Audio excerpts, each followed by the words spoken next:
ಗಲೀಜಿತ್ತು ಎಲ್ಲ ಇದೆ.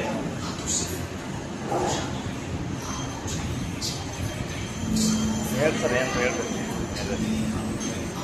ಸೊ ವಿದ್ಯಾರ್ಥಿಗಳು ಬಾಟಲ್ಗಳನ್ನು ಕೈಯಿಂದ ಮ್ಯಾನುವಲಿ ತೊಳೆದಿದ್ರು. ಇವತ್ತು ನಮ್ಮ ತಂತ್ರಜ್ಞಾನದ ಒಂದು ಉಪಯೋಗ ಮಾಡಿ ಈಗ ತಾವೇ ನೋಡ್ಬೋದು ಯಾವ ಥರ ಮಿಷಿನನ್ನು ಉಪಯೋಗ ಮಾಡಿ ತಮ್ಮ ಕೆಲಸವನ್ನು ಸ್ಪೀಡ್ ಮಾಡ್ಕೊಳ್ತಾ ಇದ್ದಾರೆ ಮತ್ತು ಯಾವ ಥರ ನಮ್ಮ ತಂತ್ರಜ್ಞಾನ ನಮ್ಮ ವಿಜ್ಞಾನದಲ್ಲಿ ಸಹಾಯವಾಗ್ತಿದೆ ಅಂತ ಹೇಳಿ.